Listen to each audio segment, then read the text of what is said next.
I want to talk a bit about the clouds, just to wrap things up. The clouds is fascinating because I think it's the first fully extant philosophical work in the Western tradition. Most people say that Plato's dialogues are the earliest complete philosophical works that have come down to us. But I think that Aristophanes is a philosopher. And the reason I think he's a philosopher is because he gives us plenty of clues in the play itself to indicate that he's a philosopher. Remember that the philosophers are followers of nature. They derive their wisdom from nature. Whereas Aristophanes is often regarded as simply a person who is conservative in a simple, maybe simplistic sense. He looks to tradition for his wisdom. Right? And he's regarded as the first great reactionary in the Western tradition, the first great knee-jerk conservative. But although you'd have to say that Aristophanes is conservative, he's not a person who gives primacy or priority to tradition. He says that he is one of those nourished by the clouds, and the clouds represent looking to nature for wisdom, a kind of wisdom that goes according to nature. For Aristophanes, wisdom according to nature is going to involve looking specifically to human nature. That's where he differs from the previous Greek thinkers, because both the sophists and the natural philosophers were not concerned with human nature. The sophists were only to the extent that human nature was manifest in the form of desire. That was really the only thing they were concerned with. They did not see, though, that there was any moral law that nature taught us. And so the two main differences between Aristophanes and the previous people who looked to nature for guidance are this. Aristophanes believed that human nature is our primary guide, the primary source of wisdom, and that there is a right way of doing things, a right way of living according to nature.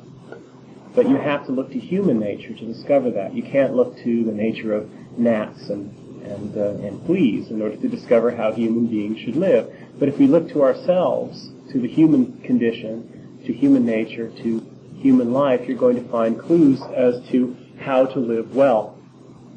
And so Aristophanes is a follower of this idea of wisdom according to nature, and therefore he's a follower of the clouds. But his understanding of exactly what sort of nature he's looking to is different from the earlier ones, because he doesn't overlook the human, and he sees that there's a right and a wrong way of doing things that you can discover through an examination of human nature. And this is very clear. We'll put it this way. Aristophanes makes it very clear that Socrates, although he looks to nature, does not gain what you could call genuine wisdom. Or another way of putting it is that the idea of wisdom from nature that Socrates represents really just boils down to this, that he knows what you would call science. Right? He's got a kind of theoretical grasp of the way things are. However, there's another sense of the word wisdom, and that's practical wisdom, right? The ability to get along in life, to do the right thing. And Socrates is entirely bereft of practical wisdom. He has no idea how to deal with Strepsiades or Cleidippides. And that comes out in many different ways. The first clue is when Strepsiades promises him, if he's taught the speech that pays nothing back, that he'll pay whatever fee is required. Now that's self-evidently contradictory to any person with a sense of practical human affairs, but Socrates doesn't even notice it.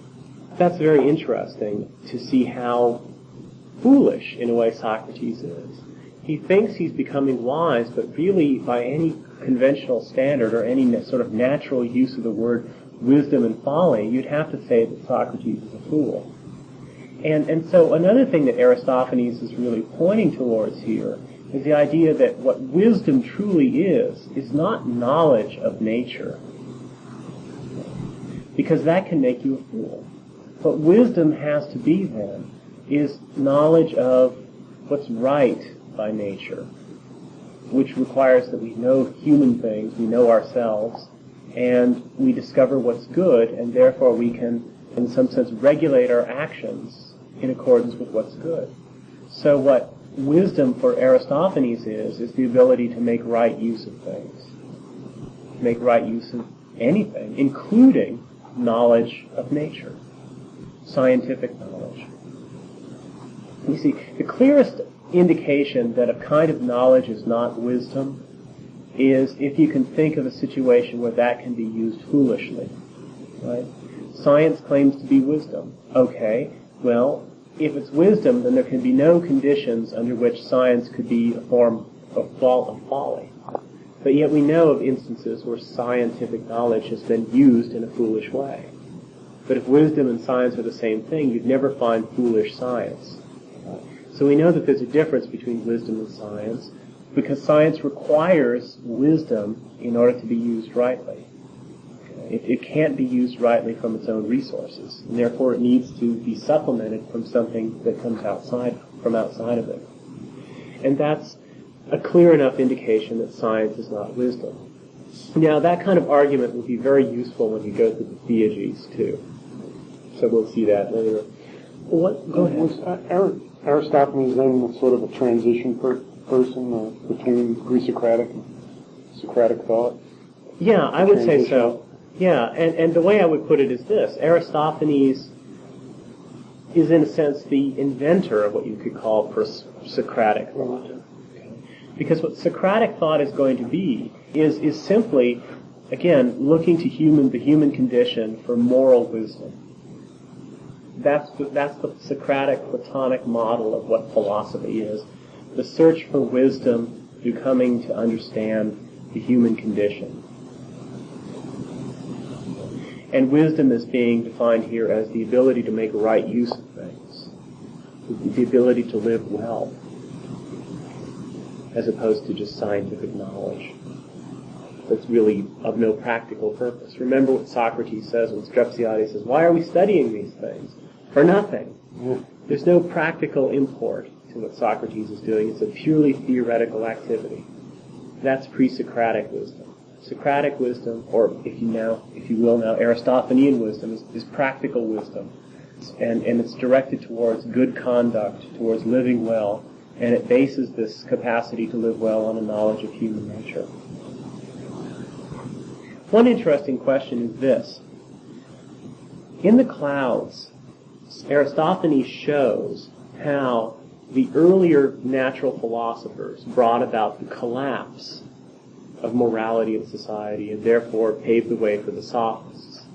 And the means by which they bring about the collapse of morality is by undermining the traditional religion. Because Zeus hurls thunderbolts at perjurers, right? And you'd never dare lie in the law court, and be a sophist, in other words, if you really believe that Zeus would smite you dead with a thunderbolt. But once Strepsiades has been relieved of that scruple, of that fear of the gods, then the way is clear for him to be a scoundrel, and it leads to his own corruption and the corruption of his son.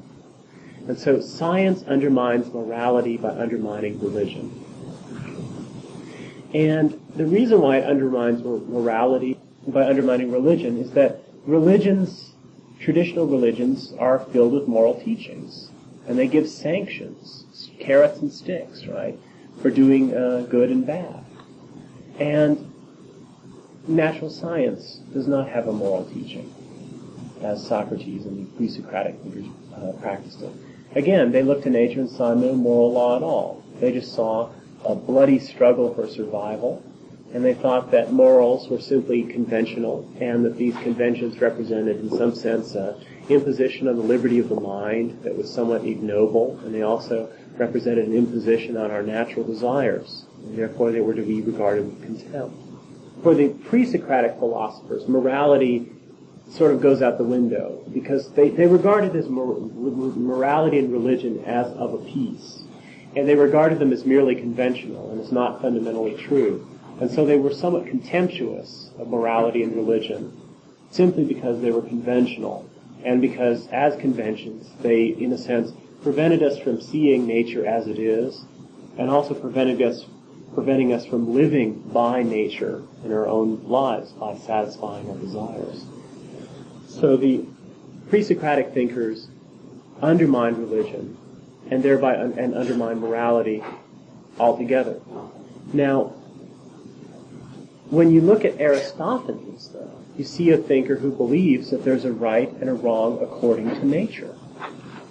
That you could turn away, in principle, from traditional religion and traditional morals. And yet you wouldn't be bereft of moral guidance because you could look to nature for your moral guidance. On Aristophanes' model, that's possible. Yet there's something very peculiar about the clouds. The clouds go out of their way to recognize the gods of the city. They pay respects to the gods of the city. And the question is, why would Aristophanes pay respect to the gods of the city if he believed that he did have, in effect, a higher court to appeal to, namely nature, in order to teach morals? Okay. Do you see the question? Aristophanes could turn away from traditional religion and traditional morality because he believed that nature could teach morals. But then, when you look at the behavior of the clouds, which sort of personify this kind of wisdom according to nature, the clouds take great pains to pay lip service to, or recognize at least, the gods of the city. But why do they need to recognize the gods of the city if they can appeal to nature to teach morals? It seems paradoxical. What's the necessity of preserving the gods if you have an appeal to nature? To be politically correct, so it wasn't banished or anything. Well, I mean, that would be a sort of external, I suppose, reason, right? You don't want to get your fellow citizens angry at you, so you go around paying lip service to their beliefs. But is there another meaning besides that? It's not clear to me that Aristophanes also really rejects conventional religion. In fact, the clouds really are they indulge, they encourage the folly, the arrogance of humans. They draw out and encourage the folly and arrogance. They encourage the folly and stupidity of Socrates and folly and stupidity of Aristophanes and so forth. And in the end, they turn around and say, well, now you defied the gods. And that's not unlike the Olympian gods, who are constantly playing tricks on mortals and getting them to be hubristic and then punishing them. But there is a sense, though, I think that, well, put it this way, if you look at the just and the unjust speech in their contest, and you ask yourself why the just speech fails, you have to give it as one reason for that failure, that the just speech depends upon the gods in order to back up its moral teachings. And yet it fails precisely because it depends upon the gods.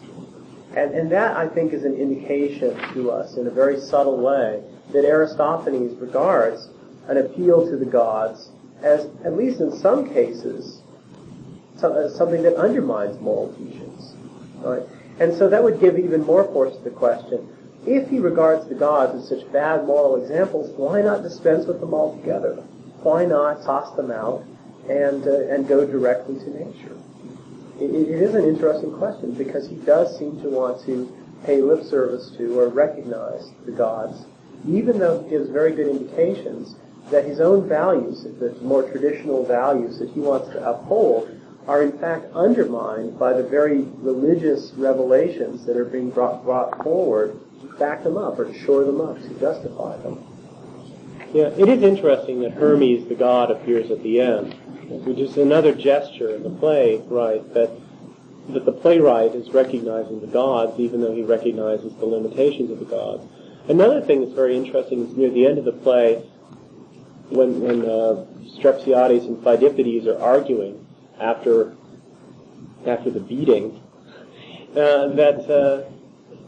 when Pheidippides hints around that maybe mother beating is on the agenda, Strepsiades snaps and refuses to hear anymore, he swears an oath by Zeus. Now Zeus is the god not only of the law courts but also of the patriarchal family.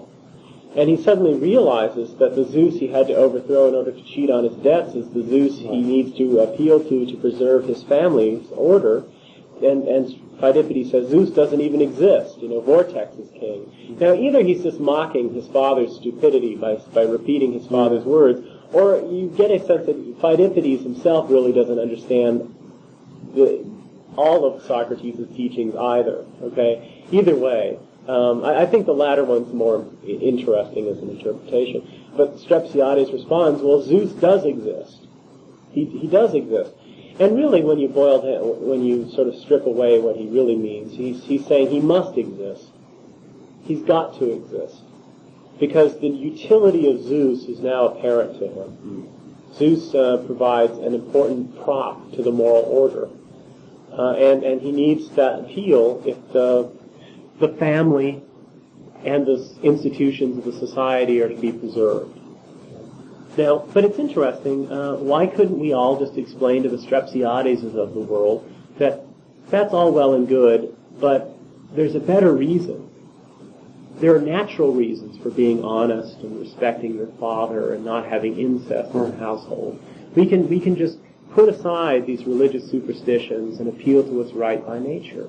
And all you need to do is teach Strepsiades and Pheidippides what's right by nature. But let's just at least enumerate a few things. Paying your debts, respecting your father, honoring your mother, not beating up the old man, and so forth. These would be things that would be right by nature in the context of the play.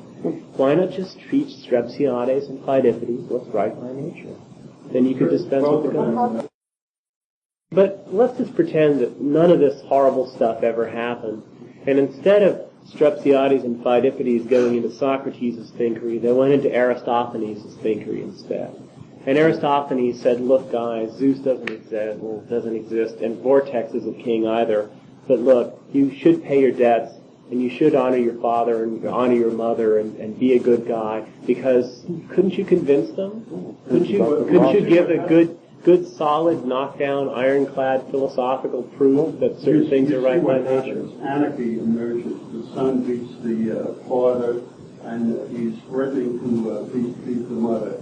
You have complete chaos and anarchy when the conventions are ignored and ridiculed. But wouldn't that be the case only if the conventions were ignored and ridiculed, but nothing else was put in their place?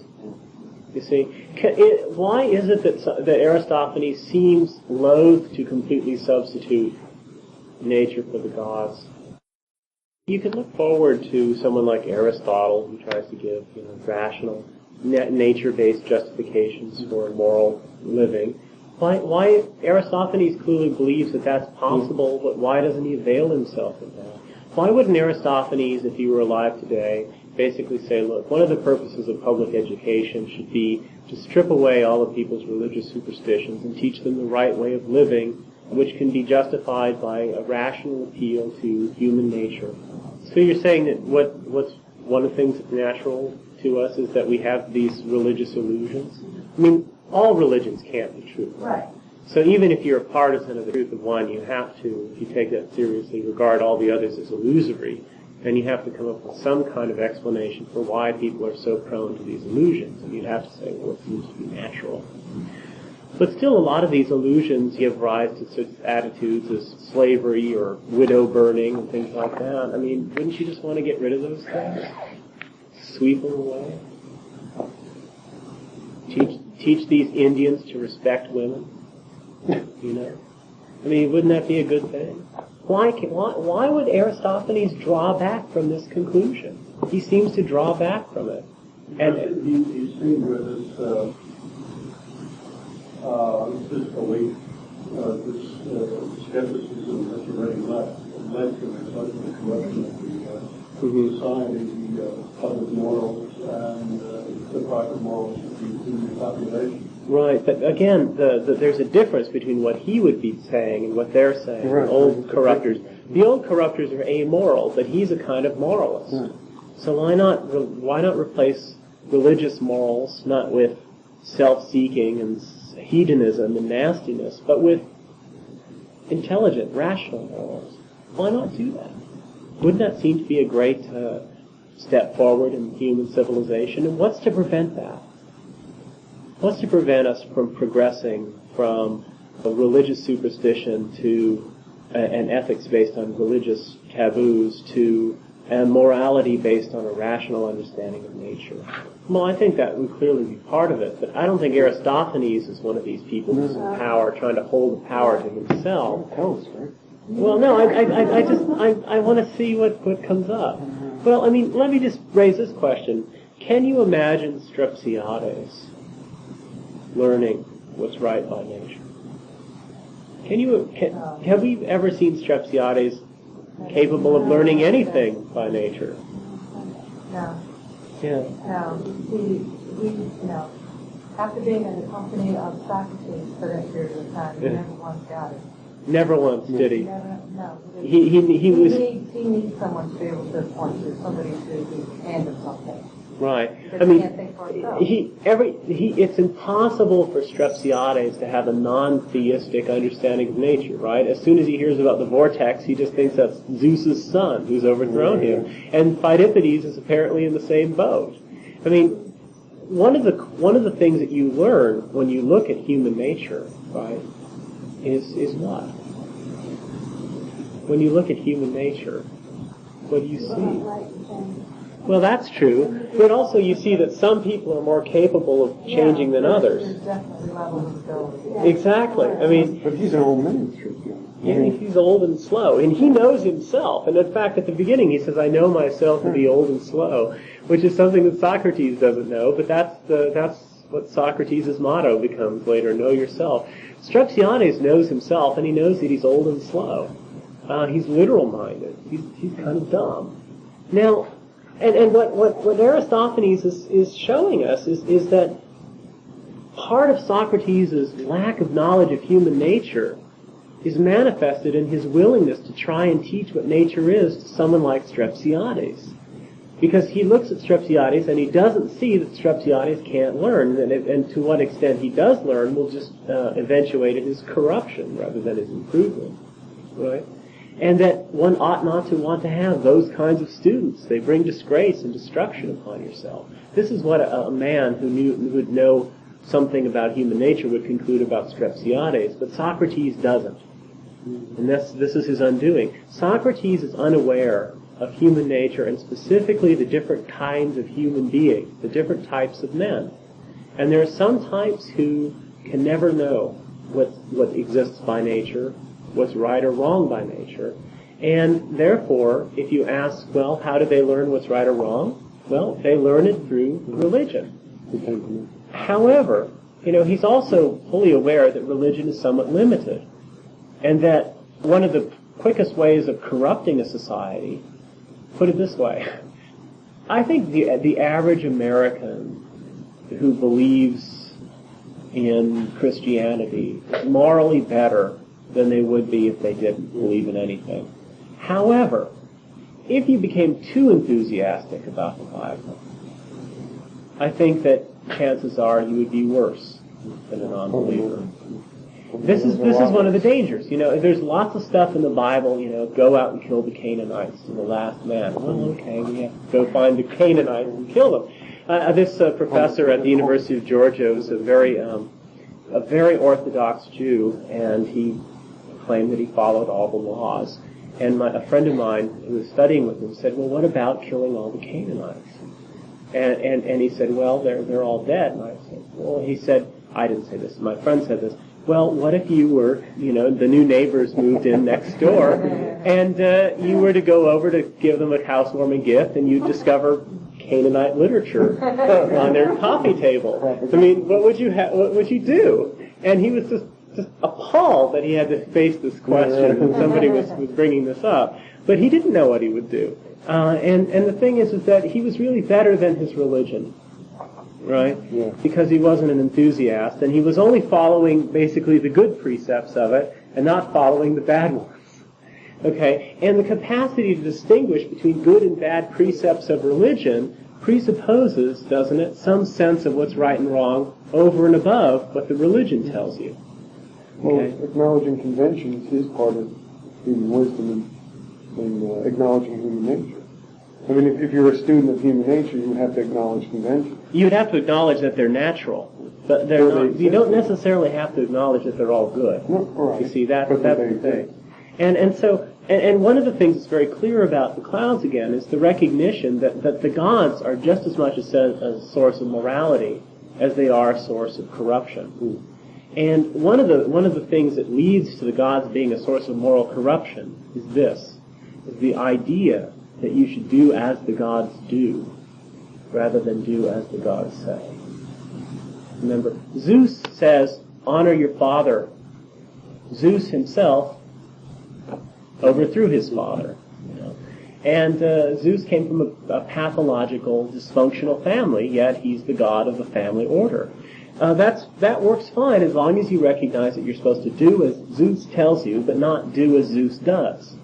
But the way that the unjust speech undermines the traditional moral teachings is he says to Pheidippides, why not do as Zeus does, right? Wouldn't piety be doing as Zeus does? Zeus philanders, so should you. And if you're caught in the act, you just jump up and say, who are you to go against the ways of Zeus? Okay. And so there's a recognition that religion is both an extremely powerful way of teaching morals to those sorts of people who simply couldn't be guided by anything but revelation. Yet at the same time, there's a recognition that religions themselves are somewhat ambiguous in their moral teachings, and therefore they have to be carefully managed. And yeah, but you would, but those, the only way you could manage them and pick and choose amongst the moral teachings is if you already knew in some way, on the basis of nature, what's good or bad. And so this is an interesting and complex teaching that comes out of here. Isn't that an obstacle also? Let's say you're taking a newborn babe and you're going through the stages of development. If you didn't have the religion there, and wouldn't that, if the religion is there, wouldn't you be preoccupied teaching your child the precepts of religion versus starting them off by teaching them this natural or this moral standard according to nature and this objective good? Well, you see, one thing that I think the point you're making is good, and Freud actually makes this in The Future of an Illusion. It's not in his own voice, but in the voice of his critic, who actually has criticisms that are so powerful that Freud eventually, I think, succumbed to his own feigned self-criticisms and changed his mind. But in this book, the critic says to Freud, how can society afford to give up on the use of religion as a moral teacher and replace it with reason, given that reason does not fully develop until a person, as after their puberty, would we be able to delay moral teachings until after puberty? No. That would be an absolute disaster. I forget who said this. Maybe I said it. But every new generation of children is an invasion of barbarians. Children come into the world amoral, selfish, and wicked. They torment bugs, they torment cats, they torment one another. Never go. No, they come into the world very egocentric and nasty, I think, and to the extent that they don't have good surroundings, they'll remain that way. That's my sense. I don't think children, put it this way, children are morally innocent in a certain way because they don't know any better, but they're also very destructive and very nasty. My sense is that, in fact, what happens is every new generation emerges from the womb little unsocialized barbarians. Right? Barbarians are people who don't have any social skills, social graces, social skills, sense of right and wrong. And the task of education is to civilize the barbarians before they overwhelm you. And they overwhelm you anyway. I know, but but every civilization has to educate the young from the very beginning, because if they don't, it doesn't matter what their enemies outside are going to do to them, because they'll be overwhelmed by their own children who've never been taught to say to be decent or to look for the difference between right and wrong. You get kids who are just egocentric and basically worship the whim of the moment. I think that, and I hope no one went to a Montessori school here, but I went out and visited St. John's College. You went to St. John's for a year. Okay, so I'm going to tread very carefully here. And the impression I had of the students was sort of like it was a big Montessori school, because the Montessori kids that I was around when I was, say, in high school, who went to Montessori schools, is that they were bright and they loved to learn, but they had absolutely no control over their impulses. And the way the education works is that if you feel like doing this, you do this, and if you don't feel like it, you do something else. And so they had no way of inhibiting their impulses. Yeah, well, I think they never got out of this because they were the kinds of people who would simply do whatever they felt like impulsively, and you couldn't depend on them. Like, you're supposed to meet so-and-so for lunch. You're waiting and waiting. They don't show up, you know. And a number of my friends who went through St. John's, St. John's is a sort of gave, well, this is what a friend of mine said, it's a kind of combo of Montessori and Mortimer Adler. It's the great books, but it also, Mortimer Adler is the great book. Yeah, but Montessori is the sort of kind of impulsiveness and kind of willfulness of the way that the students conduct themselves in intellectual discussions. Because in the classroom setting, there's no teacher really. There's just sort of a discussion moderator. But anyway, but the thing is that where are we going with this?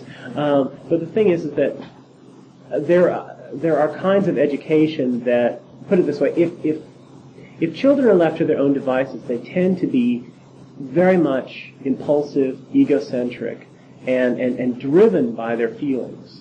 And they don't ever come to a point where they learn the points to strategically suppress their desires, to think long term about self-desire satisfaction. They become, in some ways, solipsistic and antisocial. You can't depend on them. They have tenuous senses of obligations to others. And these sorts of patterns you can see in under-socialized or under-parented kids. Okay? And that is a big concern. If the only way you're going to educate your kids about right and wrong is to wait until they're 16 or 17, in effect what you're going to have is you're going to have uneducable kids because they grow up sort of basically impulsive and ruled by their desires. Why can't you teach that to them secularly? I mean, why does it have to be shrouded in a religious convention? Why can't you don't walk out in front of the car? Well, you teach that very secularly. Why does it have to be? And those things are really great, and you can even convince a person that those are good things, intellectually speaking. But unless they're taught that by habituation very early on, it doesn't really stick, and that's a terrible problem. And this is why, in a sense, inhibiting a child's impulsiveness early on is very good for them, because it gives them a solid grounding of habit, and then later on they can understand why these are good things to have, why it's good to be dependable or punctual. You see, but if they're never gotten in the habit of being punctual, then even if you can teach them rationally why punctuality is a good thing later on, it's still not going to be the kind of thing that sticks with them and can become the basis of a habit. But aren't you giving religion a free ride? Oh. Because religion could be used by a tyrant. And it has been. Oh, of course. So, I mean, why? More so than any of it. Yeah. And so listen, but I've already, but I mean, we looked at both sides and how it can make you worse or better, right, than the average untutored person. Religion can do both. Now, I'm just saying, let's look at the good side of it for moral education with young kids. Now, of course, it can warp them and ruin them at the same time if it's done badly. And so, again, it's got to be carefully managed.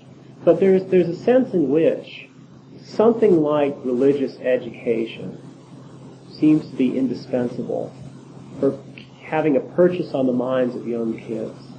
For instance, most religions teach morals in the form of stories, right? Now, if you don't have parables from the Bible, you at least teach them other moral parables, because these things can be grasped. They don't have to have a general appreciation of the principles behind them. That can come later. But they need a concrete, vivid illustration of right and wrong behaviors and different consequences. Aesop's fables are great for this. The point is that religious education is ultimately education in the form of narratives, myths. And there are many other myths besides just religious narratives. But but it's not fully rational, in a sense, education. But it's the kind of thing that anybody can grasp. Any human being, even an IQ of 60, can grasp stories and follow simple stories. It's amazing, the capacity of narrative to cut across all the different levels and divisions that exist between people in terms of intelligence and aptitude. We can all listen to stories. Now, the stories have to be carefully managed, and if you look in Plato's Republic, remember, there's all these discussions of all the things that have to be gotten out of the stories that the Greeks tell their kids because they're bad examples. And you could kind of, you allow the lie to show up.